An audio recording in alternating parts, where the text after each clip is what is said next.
어? 뭐? 그랬더니 아니 그 애들이 황제가 준 아이들이 너무 예뻐가지고요. 미래 세상에서는 젊은 아이들이 춤추고 노래하는 걸 사람들이 아주 좋아해요. 그걸 아이돌이라고 불러요. 반반하고 율동 감각 좋은 아이들을 굶겨서 비쩍 마르게 만든 다음에 눈꺼풀을 째고 코에 힘을 박아서 높여요. 그리고 노래를 외우게 하고 노래에 맞춰 단체 춤을 추게 하는 거예요. 그랬더니 야, 뭐 그런 숭악한 놈들이 다 있어. 애를 비쩍 굶게 하고 눈을 째고 코에 힘을 박어? 막 그러면서 제가 하는데. 도서관 단골 손님들의 전화수다방. 내가 빌린 책. 안녕하십니까. 도곡정보문화도서관 단골 손님 김민식입니다. 안녕하셨습니까. 성북 길빛도서관 단골 손님 박동훈입니다. 어떻게 짐은 다 싸셨습니까? 이제 싸야지. 오늘까지도 계속 바빠가지고 저 지금 네. 속초에 강의하러 갔다가 이제 막 들어오는 길이어서 내일 다행히 그래도 오후 비행기여서 오전 동안 이제 짐 싸서 그러고 가면 돼요. 그리고 네. 저는 네. 여행을 하도 많이 다니다 보니까 이 여행 갈 때 딱 저게 키트처럼 딱 정리가 돼 있어요. 아, 짐 싸는 아예 짐을 노하우가 항상 나름은. 싸져 있군요. 언제라도 그렇죠. 떠날 수 있게.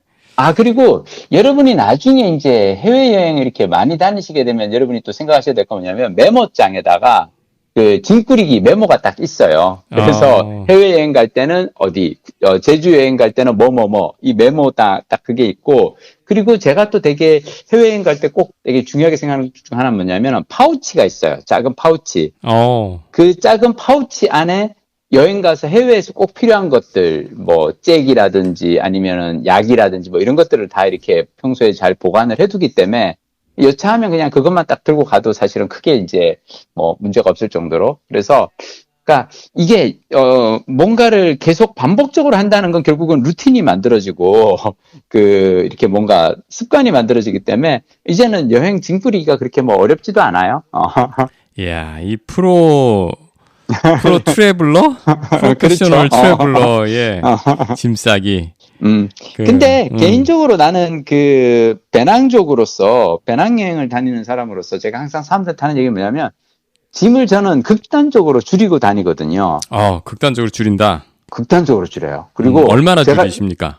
그러니까 무조건 예를 든다면 저는 배낭을 한 달 여행을 갈 때도 그 배낭의 총 무게가 7kg을 절대 넘지 않아요. 야, 이거 정말 프로페셔널인데? 그리고 절대 저는 캐리어를 끌고 다니지 않아요. 오. 이게 되게 저한테는 중요한데, 캐리어를 사람들이 끌고 다니잖아요. 네. 캐리어를 끌면 사람들이 어떤 생각이 있냐면, 캐리어는 내가 손으로 들지 않고 끌고 가잖아요. 네. 그래서 무게가 좀 나가도 된다고 생각하게 되거든. 그래서 점점 그 안에 무거운 것들이 많이 들어가요. 근데 내가 배낭을 메고 다니잖아요. 그럼 배낭은 그 무게가 직접 내 어깨를 누르기 때문에 그 무게를 가볍게 해야 된다는 게 되게 커지거든요. 네. 그래서 나는 이렇게 보면 여행 가서 캐리어 끌고 다니는 사람들은 무조건 짐이 무거워질 수밖에 없고, 배낭을 메는 사람은 짐을 가볍게 하기 위해서 최선을 다해요. 근데 저는 약간 배낭적으로서 왜 제가 배낭 여행을 선호하냐면은 양손이 저는 자유로운 게 일단 좋고요. 배낭을 메면은 양손이 자유롭잖아요. 네. 그리고 캐리어를 끌면은 버스나 지하철을 타기보다는 왠지 택시를 타야 될 것 같아요. 그리고 배낭 메고는 어디든 골목이든 구석구석이든 뭐 산이든 어디든 막 이렇게 다니면서 싼 숙소 찾아다니는데 별 문제가 없는데, 캐리어를 끌고 싼 숙소를 찾아다니기는 힘들거든요. 야, 사실 여행 노하우 요거 한번 들어야 되는데. 참, 우리 단골 손님, 우리 도서관 단골 손님들께서 쟤들 지금 무슨 얘기하는 거야? 이렇게 하실 수 있는데, 네네. 우리 김 작가께서는 2달에 한 번씩은 그렇죠. 배낭적으로 해외여행 변신합니다. 그래서 또 시간이 돼서 또 2월이 왔네요. 네, 그래서 우리 도서관 단골 손님 특파원, 그렇죠. 특파원으로 또 파견이 될 시점이 와서. 그렇죠. 내일 아마 떠나시는 걸로. 그렇죠. 이번 다음 주부터는 이제 해외 특파원을 하는데, 네. 이번 제가 아마 여행 가는 곳 이번에 가서 아마 3주간 전해드리는 방송은 이번 길다. 조금 이거 아마 좀 듣기 쉽지 않은 아마 그런 정보들을 제가 공유할 수 있을 것 같아요. 일단 제가 가는 나라가 미얀마라는 나라고요. 네. 개인적으로 저는 이 미얀마를 정말 오래전부터 가고 싶었던 곳이에요. 처음입니까? 처음 가는 거예요. 우리 저 김 작가가 그래도 나름 배낭족 그 구력이 좀 돼서 안 가보신 데 그렇죠. 별로 없잖아요. 보통 두 번, 세 번째 가는데. 제가 그래서 미얀마를 가는 거예요. 네. 미얀마가 위치가 혹시 어딘지 아세요? 태국하고 지역상으로. 가까울 것 같은데요? 맞아요. 태국하고 가까운데 어디에 네. 있냐면 네. 인도 차이나 반도에 있어요. 그러니까 인도 차이나 반도가 인도와 차이나와 그 사이에 있는 반도잖아요. 인도 차이나 반도에 있는 나라가 우리가 제일 잘 아는 나라로는 베트남, 캄보디아, 라오스. 근데 우리가 캄보디아 그러면은 사람들이 거기에 그 유명한 이 앙코르와트를 보러 캄보디아는 많이 가고, 네. 라오스도 또 뜨는 여행지이기도 하고, 무엇보다 뭐 이 시리즈 라오스가 나오게 그렇죠. 됐으니까. 근데 사실 인도 차이나 반도에서 국토 면적이 가장 넓은 나라는 미얀마예요. 옛날 버마. 그렇죠. 랑군. 랑군, 그쵸. 제가 지금 내일 이제 비행기 타고 가는 곳이 양군이거든요. 도착하는 곳이 옛날에는 양군인데, 버마 시절에는 랑군이라고 했던 것 같은데 지금은 랑군이라고 했어요. 미얀마 지금은 양곤이네요. 양곤이라고 부르죠.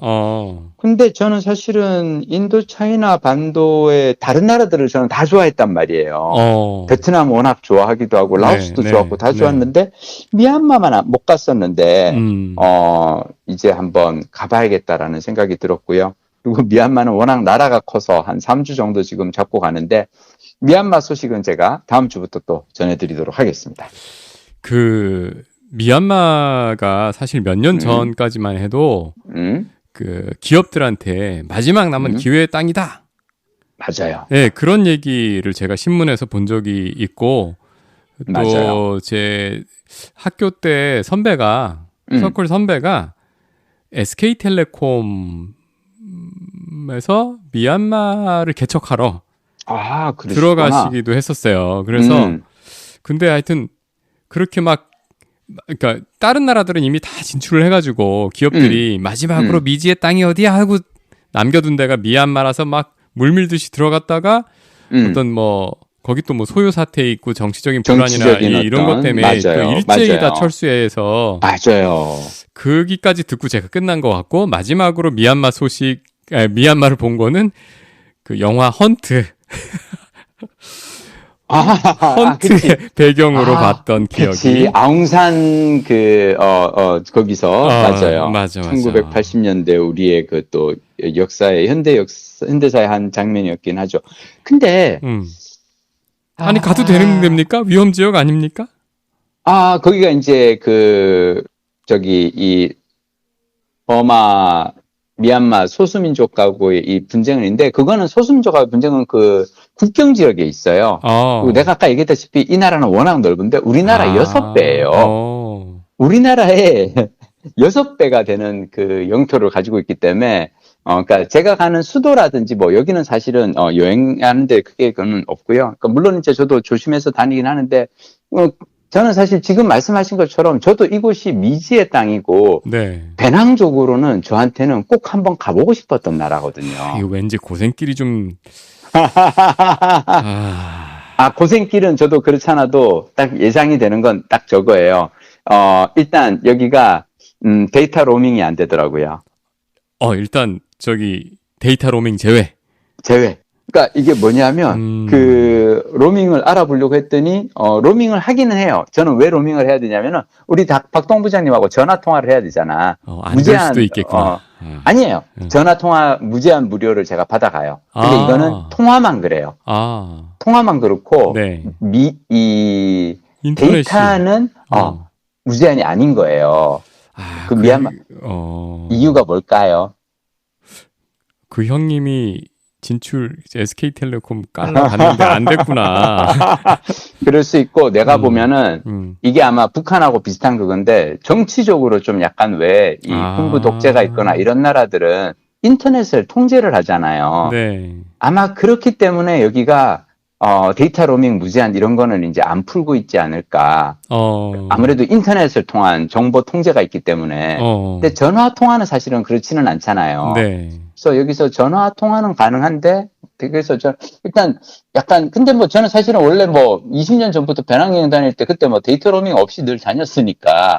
그래서 옛날처럼 한번 다닌다고 생각하는데 살짝 고생한 거 각오하고 가는데요. 그것 또한 재밌을 것 같아요. 야, 아니, 사실 요즘에는 뭐 웬만한 나라들은 가면 동남아에도 이제 그랩으로 다 택시, 스마트폰 다 그랩으로 제가 이번에 베트남 나트랑에서 그 숙소가 약간 외진 곳에 있어가지고 저녁에 밥 먹을 데가 없었는데 그랩 안에 배달 아이콘이 있었던 것 같은데 그리고 배달했더니 바로 오더라고요.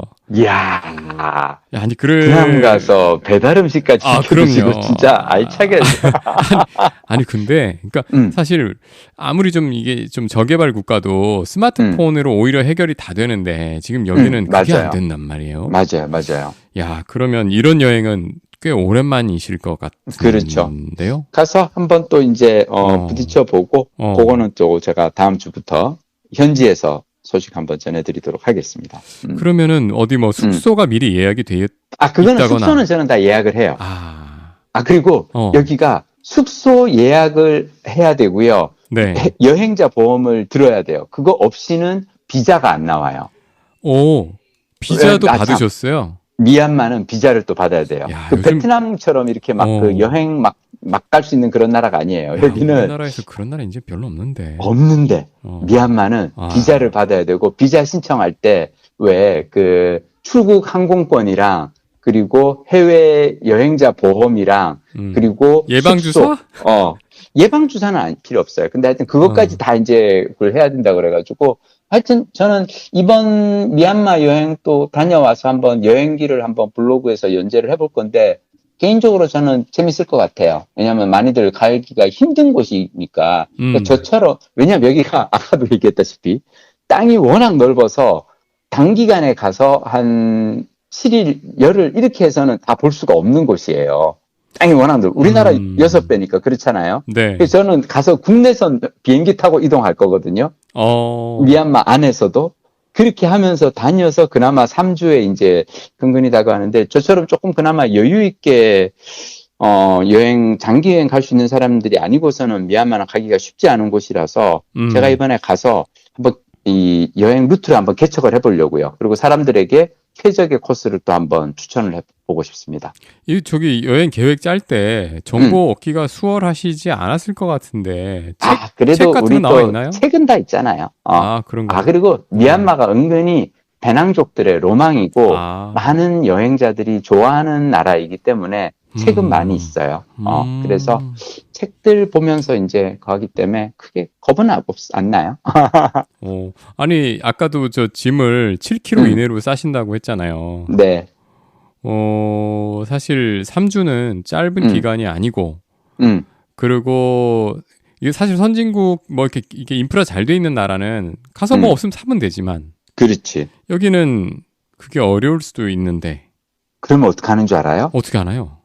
없으면 없는 대로 살아요. 없으면 없는 대로?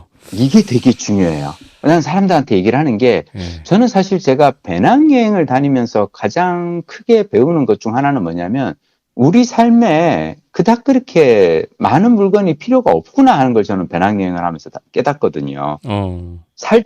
집에서 이렇게 지낼 때는 막 뭐도 있어야 되고 뭐도 있어야 막 그러는데 배낭여행 가서는 없이 살아도 아무 문제가 없고 그리고 정말 왜 제가 쿠바 여행 갔을 때는 거기서는 그 계란 후라이도 한번 제대로 못 먹고 막 너무 거기 경제 상황이 열악해도 해서 근데 그래도 사라지더라고요. 근데 저는 약간 이렇게 내려놓는 연습이 되는 것 같아요. 배낭여행 가면. 김 작가님 우리 쿠바 연결했을 때 되게 불쌍했어요. 너무 많이 내려놓으신 것 같아서 한계를 지나서 내려놓으신 것 같아요. 맞아요. 그건 그랬어요. 먹는 거가 참 정말 기대됩니다. 우리 저기 미얀마 얘기는 다음 주에 우리 본격적으로 하고 박동훈 부장님. 네. 제가 오늘 이제 이렇게 집에 와서 이렇게 신문을 보다가 한겨레 신문에서 이제 제가 한겨레 신문에서 참 좋아하는 또 이 칼럼 중 하나가 조형근의 낮은 목소리라는 칼럼이 있어요. 조형근? 예. 이분이 사회학자이신데 이분이 글을 참 맛깔나게 잘 쓰시거든요. 네. 근데 이분이 왜 신문 한 면에 이렇게 왜 긴 칼럼 쓰시는 분들 있잖아요. 네네. 종이 한 면을 다 해서 오피니언란인데 오늘 이분의 글 주제가 저출생 대책이에요. 요즘 이제 출생률이 낮아진다고 하니까 저출생 대책에 대해서 막 많은 얘기를 하는데, 박동원 부장님은 네. 출생률이 낮아지는 이유가 뭐라고 생각하세요? 너무 어려운 질문했나? 아니, 사실, 나 하나 건사하기도 힘드니까 그런 거 아니에요? 정답이에요. 네. 그게 핵심이에요. 그냥, 그러니까 그 최재천 교수님 책에 나와요. 동물은 생존과 번식을 하면서 사는데 네. 생존이 어려울 때는 번식을 일단 미룬다고. 맞다. 지난번에 말씀해 주신 내가 그게 한번 얘기했었잖아요. 맞아. 근데 지금 대한민국의 20, 30대 청년들은 생존이 어렵다고 생각하니까 번식을 미룰 수밖에 없는 거죠. 그거는 모든 생물이 그렇게 한대요. 왜냐하면 당장 자기 자신의 생존도 불안한 상황에서 번식을 하는 그런 무책임한 부모는 없다라는 거죠. 생물 중에서도. 근데 저는 이 조영근 선생님 칼럼을 읽으면서 너무 재미있다고 해야 되나? 우프다고 했던 건 뭐냐면 이분이 뭐라 그랬냐면 그 진화 생물학의 전제에 대해서 얘기하면서 모든 생명체는 본능에 따라서 생존과 번식을 추구하고 그래서 원시 이 단세포 생물에서 시작된 이 본능이 수십억 년 동안 유전자 복제를 통해서 이어지고 진화한 결과 나라는 존재가 존재한다는 거죠. 네. 그렇지 않아요? 그죠? 네. 그러니까 이 아메바부터 시작해서 내 위에 모든 선조들이 원숭이가 되었건 물고기가 되었건 계속 짝짓기를 했어. 번식을 하고 어떻게든 짝짓기를 했는데 그게 나에게서 딱 끊기는 거예요. 이 장구한 진화의 사슬을 끊는 거지. 그러니까 뭐냐면 이 조영근 사회학자도 아이를 낳지 않으셨나 봐요. 아이가 없나 봐요. 그래서 나는 그래서 이렇게 써요. 나는 아이를 낳지 않음으로써 이 장구한 진화의 사슬을 끊었다. 문득 억겁의 세월 동안 번식을 위해 발버둥쳤을 내 앞의 수많은 유전자 조상님들께 미안해진다. 잠시 묵념이라도 해야 될 것 같다. 이게 너무 재미난 그 도입부잖아요. 네. 근데 이분이 얘기를 하는 건 뭐냐면 본인은 가난한 사회학자로서 대학원을 다니면서 부인이랑 같이 둘이서 같이 이제 그 대학원 공부를 했었는데 양가 부모님들이 자녀 양육을 도와줄 수 없는 형편. 그러니까 양쪽 다 이제 처가 쪽도 그렇고 본가도 그렇고 부모님들 다 그냥 거의 자기 착취 수준의 거하로에 시달리는 자영업자였기 때문에 부모님들께 양육을 부탁할 수도 없고 그리고 이 둘은 또 비정규직 그냥 대학원 졸업하고 왜 이렇게 그 학교에서 시간 강사 뛰고 뭐 그랬겠죠, 그죠? 네. 그래서 너무나 이렇게 가난한 그냥 대학원생 석박사를 하면서 연구자로서 이렇게 살아왔는데 어느 날 이제 2000년대 총각 그 문상을 갖다가 장례식장에서 대학원 선후배들이 같이 앉았는데 누가 그랬대요. 야, 여기 16명이 앉아 있는데 낳은 아이가 4명이야. 그러니까 이게 이제 현실인 거죠, 그죠? 이 문과 대학원 석박사를 하는 연구자들의 현실이었던 거죠.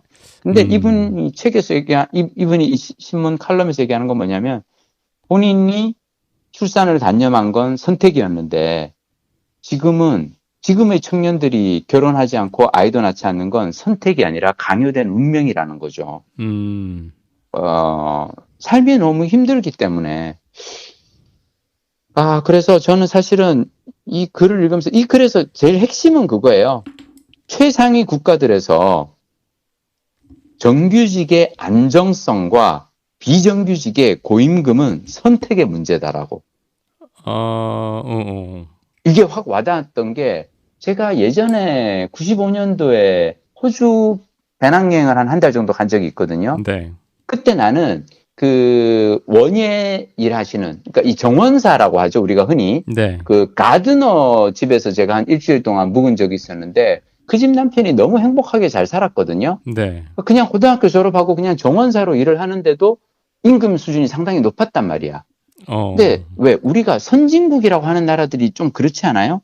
그러니까 그 정규직은 그냥 안정성을 선택하는 거고 오히려 몸 써서 왜 막 그 전기 수리공이라든지 그 플러머 이런 사람들 오히려 돈을 많이 벌잖아. 플러머 많이 벌죠. 그렇지.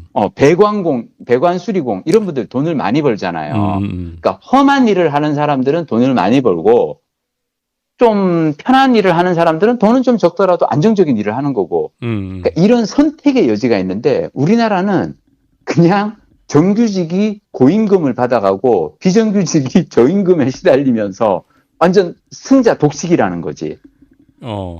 그래서 그렇죠. 그래서 나는 이걸 읽고 나서 이분이 얘기하는 게 그거야 뭐냐면 저출생 대책은 다른 게 없고 정규직과 비정규직의 이 임금 격차를 줄이면 된다. 왜냐하면 우리나라에 사실은 출생, 육아 힘든 이유 중 하나는 나는 사교육비 증가도 있다고 생각하거든요. 교육에 너무 많은 투자를 해야 되니까. 근데 교육에 그렇게 많은 투자를 하는 이유 중 하나가 뭐냐면은 좋은 대학을 나와서 좋은 직장에 가는 것과 그렇지 않은 것과의 사이에 이 임금의 차이가 너무 크기 때문인 거죠. 그렇죠. 만약 고등학교 졸업하고 그냥 사회 나와서 일하는 사람이랑 대학교 좋은 대학 나온 사람이랑 급여의 차이가 크지 않다면, 지금까지 한국처럼 이렇게까지 크지 않다면 교육에 그렇게까지 몰빵할 이유도 없고 사교육비를 그렇게 많이 들이지 않는다면은 아이를 낳는 데한 부담도 좀 줄어들지 않을까? 그런 생각이 드는 거죠. 근데 제가 이제 직장에서 저도 이제 한 해에 한 번 정도는 이 채용에 관여를 하게 되더라고요. 그렇구나. 네, 그치. 그런데 이게 보면은 그렇게 이제 대학 교육 그러니까 많은 이력서를 보지만 보면은 그 이력서에 드러난 흔적으로 보아 그 본인도 많은 시간과 노력을 입시에 들였고 그 과정에서 부모님들도 많은 돈을 들였을 것 같은 그런 이력서를 가진 친구들 중에서도 정규직의 행운을 얻는 친구들은 극소수다 요즘은. 극소수죠. 네, 극소수고 그게 맞아요. 꼭 실력은 아니에요. 그게 또 실력은 아니에요. 그러니까 어느 경쟁률이 어느 이상을 넘어가면 저는 그 다음에는 운이라고 봅니다. 맞아요. 네. 운이에요. 운. 그래서 그때 차라리 좀 가끔 그런 생각도 들더라고요. 그 굉장히 너무나 긴 가방끈, 요 잡에 어울리지 않는 긴 가방끈의 이력서를 계속 수십 장씩 보면서 차라리 펀드에 넣을 걸 하지 않을까? 그리고 이 친구 20년 동안 고생하지 않고 그게 낫지 않았을까? 그게 되게 웃긴 게 그런 걸 한번 보고 나잖아요. 그 서류 전형 같은 거 이렇게 쫙 보고 한번 보고 나면 그 봤던 이제 전형위원들이 모여서 그런 얘기 한다고요. 무슨 얘기예요? 애들 걱정을 해. 왜? 아니 자기 애 걱정하는 거지. 그거 그러니까. 보고 내가 이렇게 애들 막 공부시키는 게 맞나? 뭐 이런 생각 하는 거지. 그때 바짝 이렇게 그러고 해서 이 끝에 결국은 이 끝에 이거였나? 그리고 이제 며칠 지나면 또 애를 갈구고 있죠. 까먹고. 그렇습니다. 제가 최근에 읽은 책에서 기억나는 문구 중 하나가 뭐냐면 앞으로는 일자리를 얻는 게 갈수록 어려워질 거다.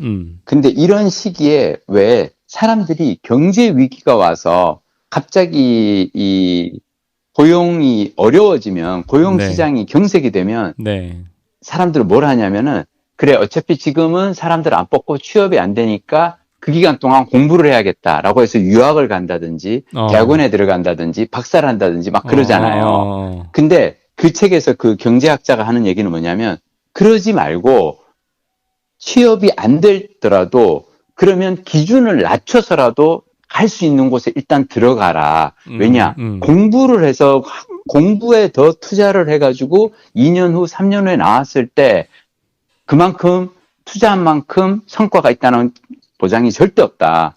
오히려 당신이 2년, 3년 공부를 하고 학위가 올라갔기 때문에 당신이 할 수 있는 일자리 자체의 기준이 더 줄어들 것이다. 그냥 대학 나와서 갈 수 있는 직장은 많은데, 그 다음에 대학원까지 나와서, 근데 대학원은 그래도 명색이 내가 석사한테 이 정도는 해야 되지 않아? 라는 게 생기고, 미국 유학까지 갔다 온 박사라면은, 미국 유학 갔다 온 박사인데 내가 이런 일은 어떻게, 라는 생각이 들 거다. 그래서 그분이 책에서 얘기했던 건 뭐냐면, 아무리 고용이 어렵다고 해도 일단 무조건 작은 일이라도, 아주 사소한 일이라도 시작을 해라.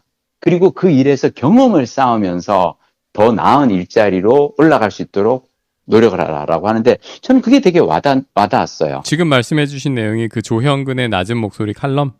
아니요. 요 얘기는 제가 다른 책에서 읽었던, 그 EBS 이 다큐프라임 자본주의라는 책에서 읽은 책이에요. 읽은 내용이에요. 근데, 나는 하여튼, 우리가, 근데 이 신문 칼럼에서 조금 마음이 아팠던 건 뭐냐면, 이게, 우리 한국은 행복의 불평등도가 좀 높은 편인데, 그러니까 이 윗사람들과 아랫사람들, 그러니까 행복한 사람과 높은 이 격차가 되게 심한데, 이 국민의 행복도를 높일 수 있는 방법은 뭐냐면, 불행한 사람들의 행복도를 높이는 게 전체 행복도를 올리는 가장 좋은 방법이거든요. 네. 근데 현 정부와 보수 세력의 생각은 많이 다르다는 거죠. 왜냐하면 이들은 한국인이 불행한 것은 배가 부르기 때문이고, 근로시간이 여전히 OECD 최장 수준이지만 한국인에게는 쉴 자격이 없고, 오히려 근로시간은 더 늘려야 되고, 개혁을 추진하고, 복지 예산 비중은 OECD 평균의 3분의 1밖에 불과하지만 복지는 더 줄이고 보조금은 없애고 허리띠 바짝 쬐고 가열차게 경쟁해야 된다고. 그래서 저는 이게 지금 한겨레 칼럼에 그렇게 써 있었. 예. 그렇게 써져 있어요. 결론이 또 그렇게 갔군요. 아니 그게 아니라 현 정부와 보수 세력의 생각은 그렇다고. 그러니까 이걸 비판하는 거예요. 그러니까 이게 말이 되냐고. 이게 말이 되냐고. 그러니까 이게 그러니까 지금은 사실은 성장과 복지 만약 둘 중에 하나를 선택한다면 복지를 선택을 해서 어떻게든 그러니까 정규직과 비정규직 사이에 이 임금 격차를 줄인다든지, 저임금자들의 이걸 좀 올린다든지, 근로 수준을 올린다든지, 뭐, 요런 거로 고민해야 되는 시국인데, 여전히 우리나라 정부라든지 지금 이런 쪽에서는, 경쟁을 더더욱 얘기를 하고 있으니, 저출생 문제가 해결되기는 쉽지 않을 것 같다라고 이제 얘기를 하는데, 저도 마찬가지 생각입니다. 요즘에 저 종이신문 직접 배달 받아서 읽으시면서 신문 읽는 시간 늘어나시죠? 늘어났어요. 그리고 이게 또 저게 있어요. 그 인터넷 뉴스하고 종이신문하고 가장 다른 큰 차이가 뭔지 알아요? 인터넷 뉴스는 하나를 기사를 보고 나서 바로 그 다음 거에 눈이 뺏겨요. 왜 인터넷 뉴스를 다 보고 나면 그 밑에 관련 기사가 있잖아요. 네네. 그러면은 갑자기 요 기사에 관련 기사가 있으니까 또 그걸 보고 이렇게 되거든요. 꼬꼬무. 그렇죠. 꼬리에 꼬리를 물고 이렇게 이어지는데, 근데 저는 이를테면 종이신문은 지금 이 조영근의 낮은 목소리라는 한 면을 보잖아요. 네. 가만히 앉아서 생각을 하게 돼요.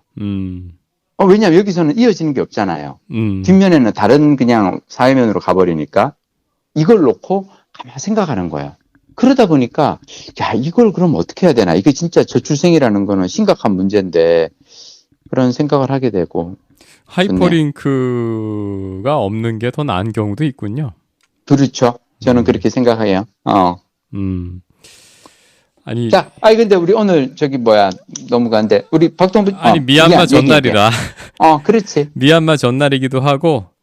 제가 지난주에 완독한 책이 없기도 하고. 그러면은 내가 마지막으로 책 얘기 하나만 더 하고 갈게. 좋습니다. 뭐냐면 이것도 실은 한겨레 신문에서 내가 읽은 책이야. 미안해. 내가 요즘 한겨레 균형을 좀 맞춰야 될 것 같은데. 그럼 우리 박동 부장님이 조선일보를 읽어 오시던가. 아니 그거는 읽기는 좀 그래요. 미안, 내가 너무 짓궂었지. 그 한겨레 신문에서 그 책엔 생각이라고 그 토요일 날 나오는 그 책 소개 이 섹션에 있는데, 그 중에서 제가 제일 좋아하는 그 기사 중 하나가 뭐냐면, 소설가 정하은 선생님이 쓰시는 네. 책들 사이로라는 그 책 소개 코너가 있어요. 근데 제가 정하은 작가님의 책들 사이로를 좋아하는 이유가 뭐냐면 이분은 그 무겁고 어렵고 폼나는 책을 소개하지 않아. 그냥 심플하게 재미난 소설들을 심플하게 재미난 소설. 왜냐하면 우리가 왜 그 신문사 가끔씩 이렇게 그 책 소개하는 거 보면은 좀 이렇게 이런 책이 있어 하고 이렇게 읽었는데 뭐야 이거 엄청 어렵네. 그냥 이 책 소개한 사람이 나 이런 책도 읽어. 나 이렇게 훌륭한 책 읽는다. 라는 거 자랑하려고 마치 자신의 취향을 뽐내기 위해서 소개한 게 아닌가라는 생각이 들 때가 있거든요. 근데 정하은 선생님, 뭐 이렇게 얘기하면 정하은 선생님 마치 취향이 저렴한 것 같아. 그렇진 않고 이분은 되게 심플하게 정말로 이야기의 재미에 대해서 딱 그 책을 소개를 해주시는데 아폴론 저축은행이라는 책을 소개를 해주셨어요. 왠지 있을 것 같은 저축은행이네요. 아폴론 저축은행. 아폴론 저축은행이 너무 재밌는 게 뭐냐면 이게 차무진이라는 소설가 작품인데요. 아폴론이 아폴론은 이 신탁의 신이잖아요. 예언의 신. 아폴론 그리스 신 중에서 네. 그래서 이 저축은행의 특징은 뭐냐면은 예언의 신이기 때문에 네. 고객의 미래 잔액을 예상하고 그 미래 잔액 중에서 돈을 땡겨다 준다는 거예요. 자, 이게 무슨 얘기냐면은 이 소설에 부자 될 사람한테 대출을 해준다는 얘기인가요? 그렇지. 근데 이게 사실은 이게 단편집 그 이름이 라이프 앤 데스 단편집인데 약간 잔혹한 동화들도 있고요. 슬픈 귀신 이야기 같은데 슬픈 귀신 이야기도 있고요. SF 같은 것도 있어요. 근데 이 아폴론 저축은행, 그러니까 단편집이에요. 네. 여러 편의 단편들이 있는데 아폴론 저축은행은 뭐냐면 소설 맨 처음에 시작에 소설 주인공이 자살하려고 그래요. 온 가족이 다 같이 자살하려고 그래요. 동반 자살하려고 그러는데 왜 그러냐면 너무 가난해서 이제 돈이 없어. 죽는 거 말고는 답이 없어. 갚아야 될 빚이 너무 많아. 그래서 한 몇 억을 갚아야 되는데 이제는 못 살 것 같다. 자살할까 하다가 차마 자살은 못하고 아이들을 뭐 제대로 어떡하나 막 하다가 그냥 길에 나갔다가 우연히 어떤 노인의 이제 소개를 받고 저축은행을 찾아가는데 그러니까 이 노인이 그러는 거예요. 아폴론 저축은행 가면 무조건 돈을 빌려주니까 가봐라. 아니요, 저는 저기 지금 이미 제2금융권까지 다 돈을 끌어선 상황이라서 절대 도출이 안 되는 상황이다. 가봐라. 그랬더니 돈을 10억을 빌려주는 거예요. 이거 어떻게 저한테 10억이 가능한가 그랬더니 당신이 몇 달 내로 10억을 벌게 돼 있습니다. 우리는 예언의 신을 따라서 그 예언에 따라 이게 멋진 얘기잖아요. 야, 이거 어떻게 발상했을까? 그치? 근데 이거 소설 끝까지 한번 읽어보세요. 나중에 뒤통수에 뒤통수를 쳐요. 독자의 뒤통수를 치는데 너무 재미있고 저는 이 소설집을 오늘도 이제 읽으면서 너무 재밌었던 게 그러니까 일단 여러분들이 이 소설을 읽을까 말까 고민되신다면 먼저 한겨레 그 정하은 차무진하고 치면은 떠요. 그러니까 그냥 구글 검색창에다가 정하은 아폴론 하면은 네. 그 한겨레 신문에 이분이 기고하신 그 책 소개 기사가 뜨거든요. 네. 저는 그 기사를 읽고 나서 이 책이 너무 읽고 싶어졌어요. 그래서 읽었고 이 책에 여러 단편이 있는데 진짜 정하은 작가님이 소개해 주신 단편은 제가 읽고 너무 멍하니 놀래가지고 세상에 이렇게 놀라운 이야기가 다 있나? 진짜 되게 트릭이 대단해요. 어떻게 이런 트릭이 다 있나? 그래서 제가 도대체 그래서 나중에 그 똑같은 단편을 2번 읽었거든요. 네. 처음에 읽을 때는 막 뭐야 하면서 읽고 두 번째 이제 결말을 읽고 나서 다시 읽잖아요. 네. 울었어요, 저 지난주에 제주 가는 비행기 안에서 읽다가 눈물을 뚝뚝 흘렸어요. 아이고, 이 라이프 앤 데스 단편집은 한 분의 작가가 쓰신 차무진 작가님이 혼자서 쓰신 거예요. 차무진. 성이 차고 무진. 무진 기행할 때 그 무진이고, 아폴론 저축은행인데, 마지막으로 저는 이 단편집에서 오늘 읽은 너무너무 재미난 이야기 마지막으로 하나만 더 하고 갈게요. 네. 이게 뭐냐면, 제가 제주도 여행 가서 서귀포에 가면 뭐가 있냐면 서복 전시관이라고 있는 거 알아요? 복? 먹는 복이요? 서복. 아니에요. 서복 전시관이 뭐냐면 네. 중국에서 진시황이 불로장생 약초를 찾으라 그래서 왜 서복이라는 네. 어떤 도사가 그 뭐 이렇게 황금이랑 수많은 배랑 그 수많은 뭐 이렇게 남녀 아이들을 뭐 이렇게 미남 미녀 아이들을 이끌고 저기 그 찾아 떠났다 그래 있잖아요. 네. 근데 그게 그 서복이 도착한 곳이 제주도다. 제주도 서귀포에 한번 왔었다 그래서 이제 서복이 왔던 그 전시관이 있거든요. 근데 이 소설에서 서복의 사연이 나오는데 서복이 누구냐면 그냥 현대의 한국에서 과거 진시황 시대로 간 타임슬립한 여행자로 나와요. 그래가지고 너무 이 얘기가 재밌는 거예요. 그러면서 이제 이 사람이 이제 그 조선시대 때 이제 제주도에서 서복이 이제 서귀포에 도착해서 살고 있는 거예요. 살고 있으니까 진시황이 자객을 보내. 이 서복을, 이놈 도대체, 남녀 아이 3,000명 데리고 막 그 20척이 넘는 섬단을 끌고, 불로장생초를 찾으러 간 놈이 안 나온다. 안 오고 있다. 잡아와라. 이 자객이 잡으러 왔어요. 네, 그 자객한테 서복이 이제 얘기를 하는 거예요.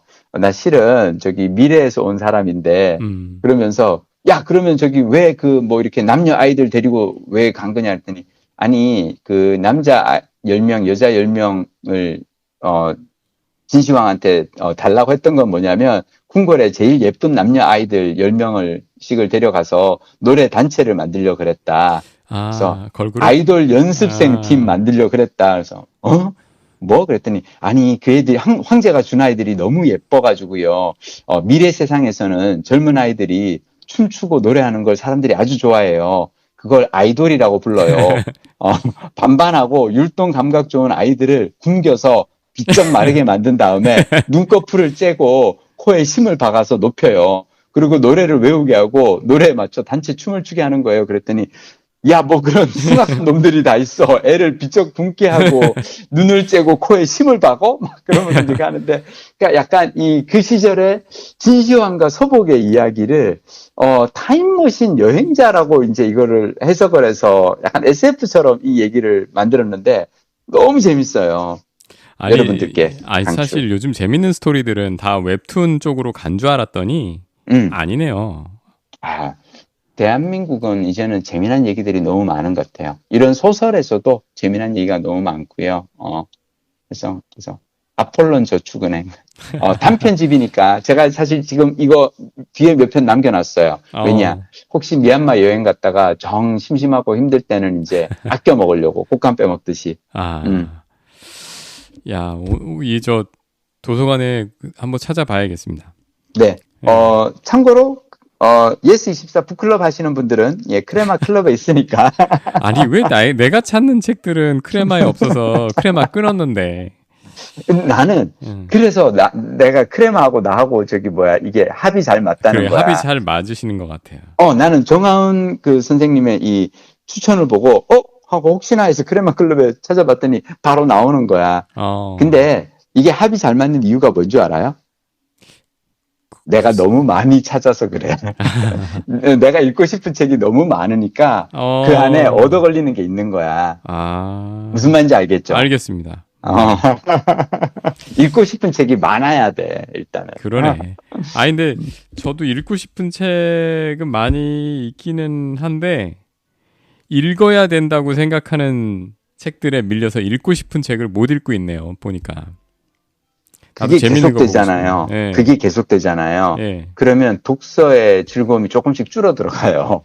그러니까 독서의 즐거움은 읽어야 하는 책보다는 읽고 싶은 책을 어떻게든 더 많이 읽는 데 있어. 그러니까 읽고 싶은 건 얼핏 보기에 무용한 책들이고. 그렇지. 읽어야 할 책들은 이거 읽고서 돈으로 바꿔야 되는 책들이라. 돈이나 일도 결국 돈으로 바꾸려고 하는 거니까. 맞아요. 그러다 보니까 은퇴하고 싶습니다. 아니야. 은퇴하지 마시고 박통 부장님, 네. 은퇴를 안 하고 뭘 하면 되냐면 네. 장수를 하면 돼. 오래 살면 돼. 뭐. 오래 살면, 나처럼 이제 나중에 나이 들어서, 은퇴 후에 길게 책을 읽으면 되고, 제가 아까 그 서귀포 서복전시관 얘기했잖아요. 네. 서귀포에서 간 곳 하나만 더 얘기를 하자면, 우리 왜 거기에 그 김중섭 미술관 있잖아요. 네네. 서귀포 원래 네. 7코스 중에 네. 김중섭 선생님이 나이 몇 세 돌아가신 줄 알아요? 50 정도 아닐까요? 김중섭이 아니고 참 이중섭이구나. 이중섭. 이중섭 선생님이 39에 요절하셨어요. 이중섭 선생님이 일제 식민지 시절 보내고 한국 전쟁 겪으면서 영양실조 얻어서 39에 요절하셨거든요. 네. 근데 그 이중섭 선생님의 그 부인, 일본인 부인은 네. 그 유학 중에 만난 학교 1년 후배거든? 미술학교 1년 후배거든? 그 1년 후배인 부인은 몇 세 돌아가신 줄 알아요? 거의 90세? 아니, 101살. 어머나. 그러니까 1921년생이신데 네. 그 부인이 2022년에 돌아가셨어요. 자, 그럼 생각해봐요. 둘이 학교를 같이 다니던 동년배였는데 한 사람은 40도 못 살았고 한 사람은 100살을 넘겼어. 말인즉슨 수명의 차이가 60년이잖아요. 네. 나는 이제는 그래서 나는 우리가 오래 사는 노력이 되게 중요하다고 생각해요. 오래만 살면은 점점점 수명이 길어지는 거야. 그러니까 70년대, 80년대 가난한 시절을 지나고 났으면 아마 이중섭 선생님도 오래 사셨겠죠.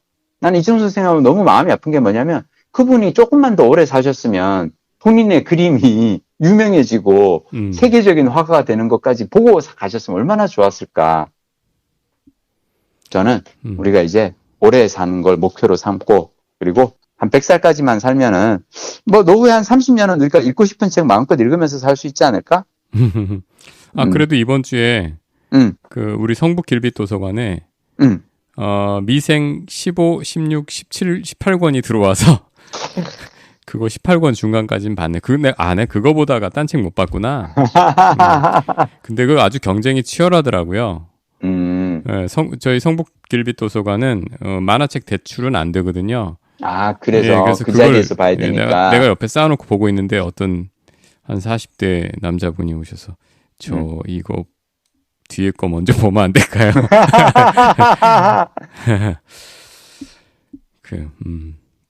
박동 부장님. 네. 다음번에는 네. 미생에서 본 인상적인 대사를 소개해 주세요. 많잖아. 좋은 대사 많잖아. 좋은 대사 많은데 기억을 못하니까 가서 또 적어와야지 또.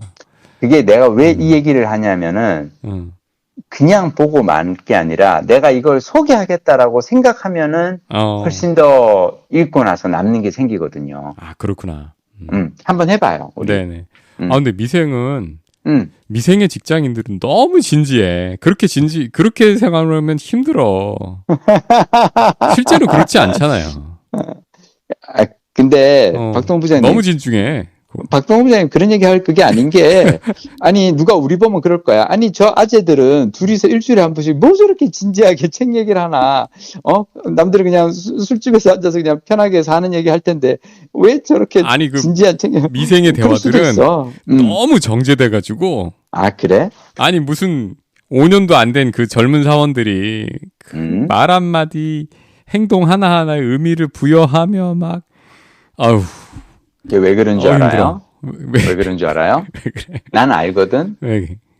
윤태우 작가랑 옛날에 내가 이제 맞다. 개인적 친분이 있다 그랬잖아요. 윤 작가님이 그러시죠?